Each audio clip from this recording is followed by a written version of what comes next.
Mom called Eddie about Lily's match. He asked why I wasn't answering his calls. She scoffed. She can come and go as she pleases.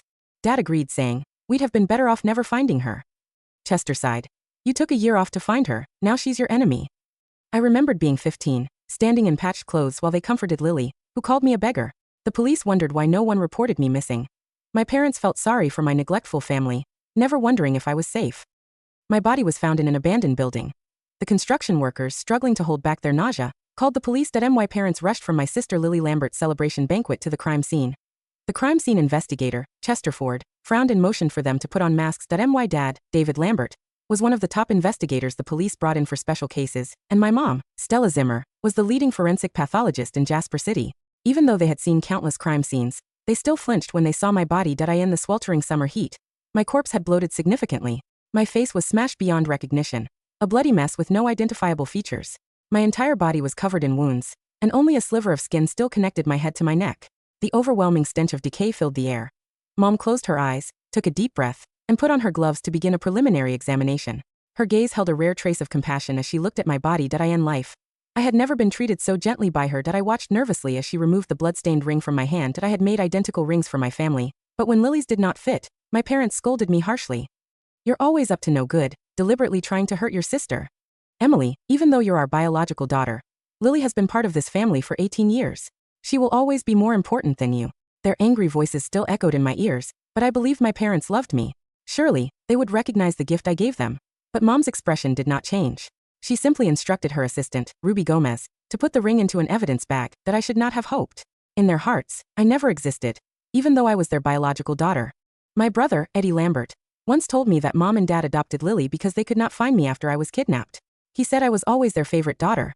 But when I returned home, there was no place left for me. I felt like an intruder in my own family. After surveying the scene, Dad sighed and asked Mom, what's the situation with this body? Mom removed her gloves and massaged her furrowed brows. The victim appears to be around 20 years old. Preliminary cause of death looks like a throat slit. She was likely tortured for a long time before she died. The method is brutal, and the public impact will be severe. We need to solve this case quickly before it blows up in the media. Dad lit a cigarette and took a deep drag. He had a troubled expression. Even after death, I was still causing my parents problems. Chester reminded them, the killer hasn't been caught yet, so you should be extra careful at home. You have 2 daughters. Don't let them go out at night. Mom's voice was impatient. Lily is always obedient. It's Emily I can't control. Chester, being an old friend of my parents, knew all about our family situation. Dad rubbed his right shoulder. Chester noticed and asked, David, is your shoulder acting up again? Dad waved him off. It's fine. I put on one of those pain relief patches Emily bought. He stopped mid-sentence. The daughter they called rebellious still cared about their health. Chester patted Dad on the back. You should treat Emily better. After all, she's your real daughter. Dad shook his head. A couple of days ago, Lily had a tennis match, and she kept asking for Emily to come watch. But Emily, she picked up the phone and then ghosted us. Lily was so worried about her sister, she only got 3rd place. Emily hasn't been home in days. Who knows if she's dead out there somewhere. Kids you didn't raise yourself just never turn out right. Hearing my parents' complaints and accusations, I felt a chill in my heart. Mom, Dad, it was not that I did not want to come home, that I just couldn't anymore. The ungrateful daughter you talked about died the day you were at Lily's tennis match. My body was now right in front of you. At the case briefing, after listening to my mom's autopsy report, the officers all had somber expressions. My death was gruesome, making facial identification impossible.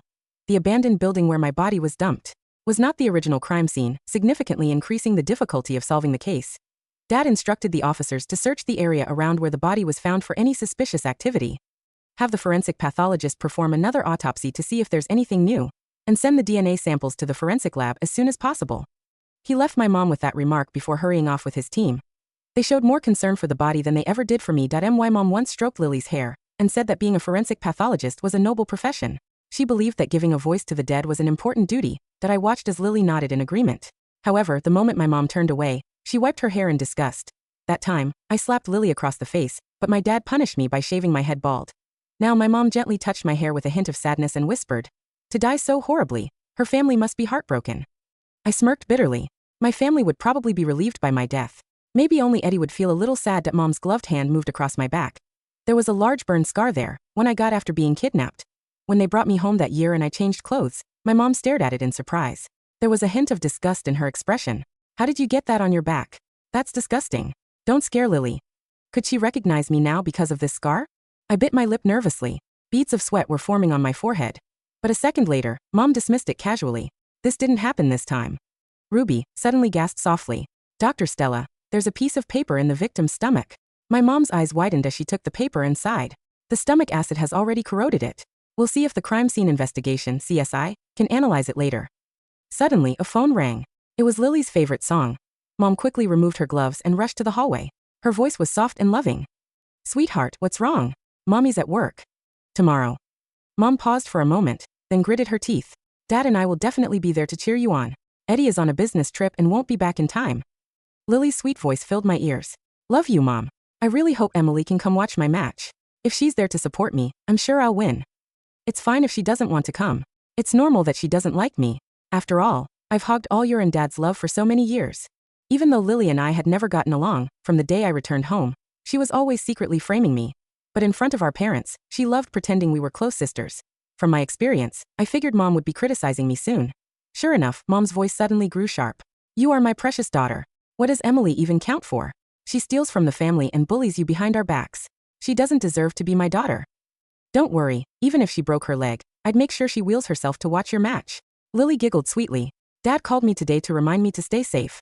Mom, if you get the chance, make sure you remind Emily too. You take care of yourself. As long as Emily doesn't die in front of me, I don't care what she's up to. Mom always spoke about me with such disdain.